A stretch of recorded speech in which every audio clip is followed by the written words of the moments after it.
Tennessee's Wild Side, broadcast for nearly 2 decades, was originally created through a vision of the Jackson Foundation. The foundation remains a supportive partner in the mission to educate viewers about wildlife, natural resources, and opportunities for outdoor adventure.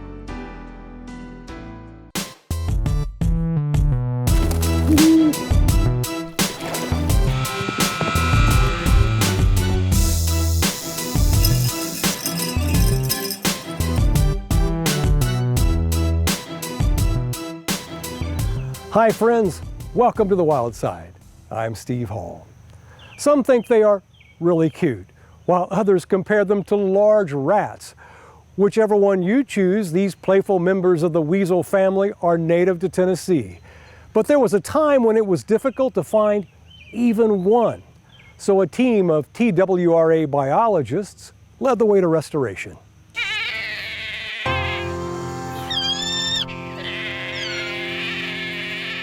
Flashback, 1984, a day when the course of ecological history was altered.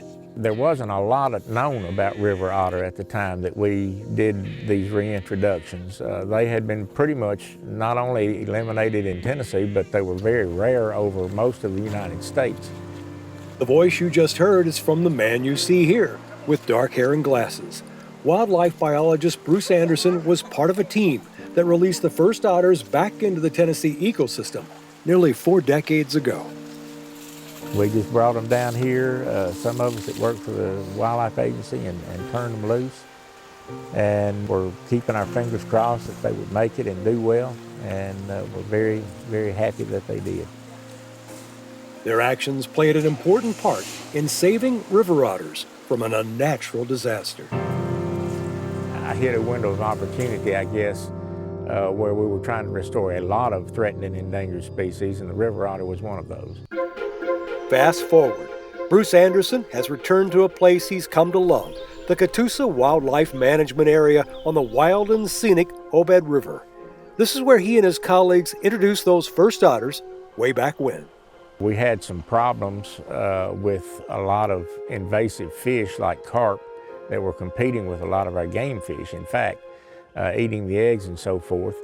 And the river otter we thought might be a good natural control on some of those, and they have proven to be that. The problems fish were facing was simply additional evidence of an ecological imbalance.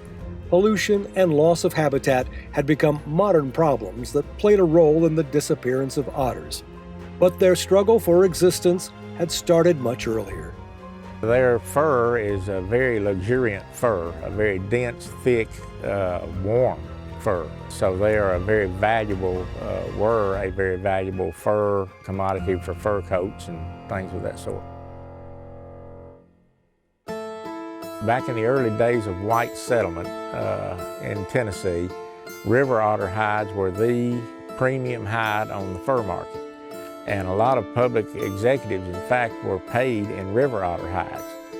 And so they were heavily trapped and heavily hunted back in the 1700s and 1800s to the point where their numbers were pretty low anyway. And then in the Great Depression, an otter hide might be worth an entire week's wages. And so they were pursued very hard and pretty much eliminated from the remainder of the state. The idea of solving the problem by simply taking otters from one location and bringing them to another seems simple enough. There were a few of the species still surviving in West Tennessee, but the first attempt at restoration ended with failure. Well, first of all, I should give you some history. We tried live trapping our own in West Tennessee and bringing them up and releasing them. And like that one that you saw in the office there, a lot of them died. They're very temperamental, and they go into shock and die if you try to just live trap them and transport them immediately.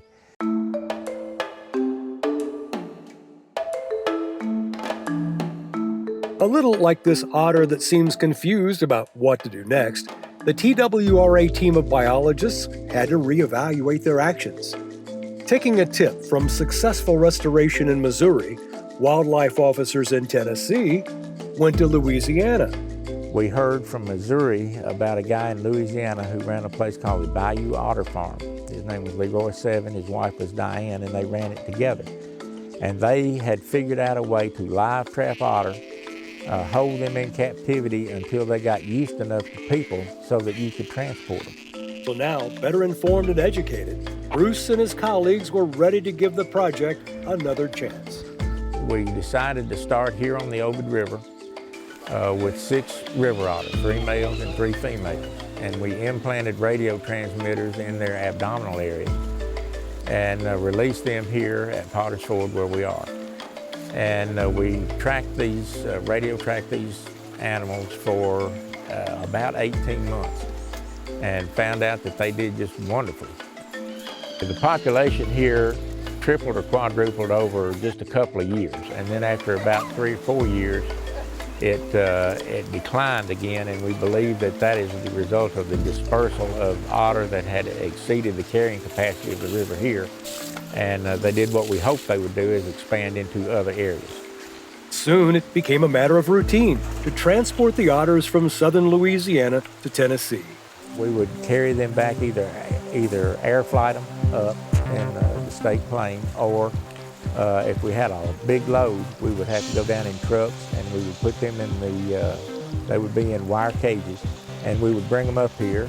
It was so much a part of Bruce's life that his wife and daughters volunteered their time. My wife would have food waiting for them, and she would mix in cod liver oil and some nutrients to kind of boost their system up good before we turned them loose.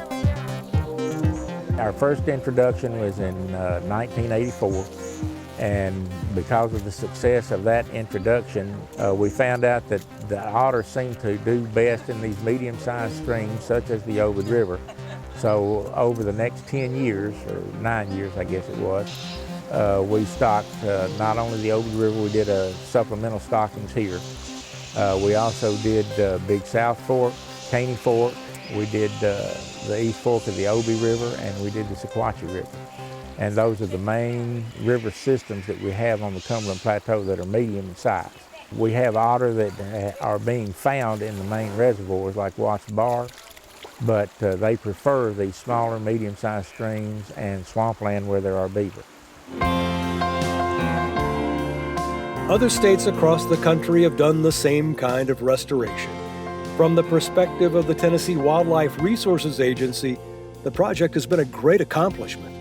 Bringing them back was really more of a decision that they were a native species of wildlife, and they belonged here. They were part of the heritage. They were here right from the beginning when people first came into Tennessee to settle. One of the things we always feel is important is if we can bring back the things that have gone away because of all the things that have happened to our land and you know, pollution and things like that. And when things are suitable, we try to bring them back because they're really important parts of the system that they live in. So, you know, these otter, they live, they're top predators, they live in an aquatic system, and they help provide checks and balances on all the different parts of that system. One of the effects that fishermen have told me that seems to have had down here is that the fish that the fishermen are catching are running larger because there's not as much competition from the smaller fish because the otter have thinned them out. These otters caught on camera sure seem to be enjoying the wildlife in their Tennessee home, up top Chestnut Mountain along the Cumberland Plateau. But this kind of scene is now common in most of the streams and rivers across the state. Oh yeah, this, you know, reintroducing all of the endangered and threatened species that we did is absolutely the highlight of my career. And I kind of feel sorry for the people that have come along after we've gotten all this done. They won't have near as much fun as we did. But it's really a thrill to see something come back that's disappeared from the landscape and to come back to abundance and you know, be a normal part of an ecosystem here again.